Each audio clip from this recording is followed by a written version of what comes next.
Hello! Welcome to my channel Jyothi Srinivas. అందరికీ ముందుగా వినాయక చవితి శుభాకాంక్షలు. వినాయకునికి ఇష్టమైన ప్రసాదాలు 3 ఒకేసారి ఎలా తక్కువ టైంలో చేసుకోవచ్చో చూపిస్తున్నాను. మోదకాలు, రవ్వ లడ్డు, కజ్జికాయలు. ఒక స్టీల్ బేసన్ తీసుకొని 3 కప్పులు మైదా పిండి కొలిచి తీసుకోవాలి. కేజీల్లోనైతే 1/2 కేజీ అండి. ఇప్పుడు ఇందులోకి ఒక పావు కప్పు పొడి బియ్యపు పిండి, ఒక 1/2 టీ స్పూన్ సాల్ట్, ఒక టేబుల్ స్పూన్ గోధుమ రవ్వ, ఒక పావు కప్పు గోధుమ పిండి వేసి బాగా కలుపుకోవాలి. తర్వాత చిన్న ప్యాన్ పెట్టి ప్యాన్లోకి 3 టేబుల్ స్పూన్ల ఆయిల్ వేసి కొంచెం బాగా వేడి చేసుకోవాలి. వేడి చేసిన ఆయిల్ని పిండిలో వేసుకొని బాగా కలుపుకోవాలి. ప్యాన్లో ఒక కప్పు వాటర్ వేసి వేడి చేసుకోవాలి. పిండిని చేత్తో గట్టిగా పట్టుకొని చూస్తే ఉండలా రాలేదు. అందుకే మళ్ళీ ఇంకో టేబుల్ స్పూన్ ఆయిల్ వేడి చేసి వేసాము. ఇప్పుడు చూడండి కరెక్ట్గా వచ్చింది. ఇప్పుడు వాటర్ని కొంచెం కొంచెంగా వేసుకొని గట్టిగా పూరీ పిండికి ఎలా కలుపుకుంటాం గట్టిగా కలుపుకోవాలి. బాగా కలుపుకున్నాక ఒక టేబుల్ స్పూన్ ఆయిల్ రాసేసి ఒక తడిగుడ్డని కప్పేసి మూత పెట్టి 1/2 అవర్ ఉంచుకోవాలి. ఈలోగా మనం కజ్జికాయలోకి స్టఫింగ్ ప్రిపేర్ చేసుకుందాం. ఇప్పుడు ఒక పావు కప్పు నెయ్యి తీసుకొని కొంచెం ప్యాన్లో వేసుకొని జీడిపప్పులు వేసుకొని వేయించుకుందాం. నేను ఒక 20 జీడిపప్పులు చిన్నగా కట్ చేసుకొని వేయించుకున్నాను. జీడిపప్పులు బాగా వేగిపోయాయి. ఇవి ఒక గిన్నెలోకి తీసేసుకుందాం. ఇవి గిన్నెలోకి తీసుకున్నాక మళ్ళీ కొంచెం నెయ్యి వేసుకొని గోధుమ రవ్వని 3 కప్పులు వేసి బాగా వేయించుకోవాలి. నేను ఇక్కడ 3 కప్పులు గోధుమ రవ్వ తీసుకున్నాను. ఎందుకంటే నేను రవ్వ లడ్డు చేస్తున్నాను. రవ్వ లడ్డుకి ఏ స్టఫింగ్ ఉంటుందో అదే కజ్జికాయల్లోనూ మోదకాల్లోనూ పెట్టి చేస్తున్నాను. 3 ఐటమ్స్ అని చెప్పాను కదా, 3 ఐటమ్స్కి ఒకటే స్టఫింగ్ అనమాట. నూక ఎర్రగా వేగిపోయింది. తీసేసి మళ్ళీ అదే ప్యాన్లో మిగిలిన నెయ్యి అంతా వేసేసుకుందాం. ఇప్పుడు నెయ్యిలోకి తురిమిన 2 కొబ్బరికాయల కూరని వేసుకొని బాగా ఎర్రగా వేపుకోవాలి. అంటే పూర్తిగా పొడి పొడిగా అయిపోవాలి. కొబ్బరిలో తేమ ఉండకూడదు. తేమ ఉంటే నిల్వ ఉండవు. ఇప్పుడు ఒక పెద్ద పళ్ళెం తీసుకొని వేపిన రవ్వ, అందులోకి 3 కప్పుల రవ్వకి అదే కప్పుతో 3.5 కప్పుల పంచదార వేసుకోవాలి.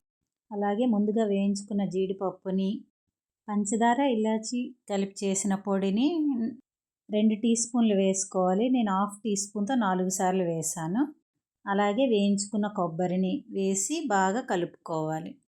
మనకి కజ్జికాయల్లోకి స్టఫింగ్ రెడీ అయిపోయింది. అలాగే మోదకాల్లోకి కూడా ఇదే స్టఫింగ్, రవ్వ లడ్డు కూడా దీంతోనే చేస్తాను. అరగంట అయిపోయింది కదా, మనం మూత తీసేసి పిండిని ఒకసారి మళ్ళీ కలుపుకుందాం. బాగా కలుపుకొని ఇలా చిన్న చిన్న ఉండలు చేసుకొని పూరీలాగా పల్చగా ఒత్తుకోవాలి. ఎంత పల్చగా ఉంటే అంత బాగుంటుంది. లేకపోతే మెత్తగా అయిపోతాయి కజ్జికాయలు. పల్చగా మనం ఒత్తుకోవాలి. పూరీని ఇలా కజ్జికాయల మోల్డ్ మీద వేసి స్టఫింగ్ని ఒక 2 స్పూన్లు వేసి అంచుల వెంట వాటర్ పెట్టి ఇలా తడుపుకోవాలి.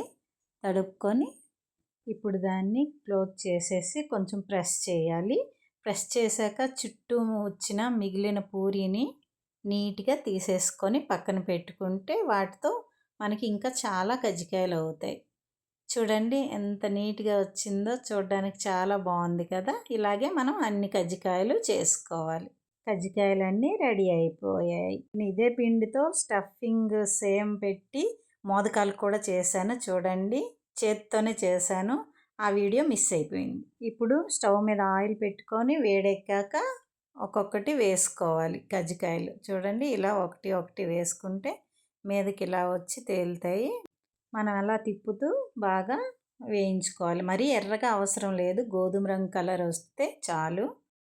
వేగిపోయాయి కదా, తీసేసి ప్లేట్లో వేసుకుందాం. ఇప్పుడు మోదకాలను కూడా అలాగే వేసి మీడియం ఫ్లేమ్లోన బాగా గోధుమ రంగు వచ్చే వరకు వేయించుకోవాలి. చూడండి ఎంత బాగా వచ్చాయో. 2 రకాలు చేసేసుకున్నాం. ఇంకా 3వ రకము ఉంది. ఇవైతే చాలా బాగా వచ్చాయి. మోదకాలు నేను ఫస్ట్ టైం చేశాను, అందుకే ఒక 5 చేశాను. ఎలా వస్తాయో చూసి చేసుకుందామని. ఇప్పుడు మిగిలిన స్టఫింగ్ ఉంది కదా, అందులోకి కొంచెం కొంచెంగా గోరువెచ్చని పాలు వేసుకొని కలుపుకోవాలి. మనం ఉండ చుట్టుకోవడానికి వీలైనంతగా వేసుకోవాలి. పాలు కొలత ఇంత అని ఉండదండి. చూడండి ఇలా వచ్చింది కదా లడ్డు. బాగానే ఇలాగా అన్ని లడ్డూలు చేసేసుకుందాం. మొత్తం ఒకేసారి కాకుండా కొంచెం కొంచెంగా కలుపుకోవాలి. చూడండి 3 రకాల నైవేద్యాలు రెడీ అయిపోయాయి. దేవుడే కాదు మీరు కూడా ఎదురు చూస్తున్నారు కదా ఎప్పుడెప్పుడు తిందామా అని.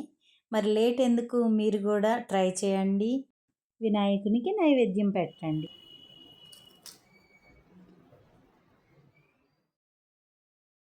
Wow, Amma. Super. This is very tasty.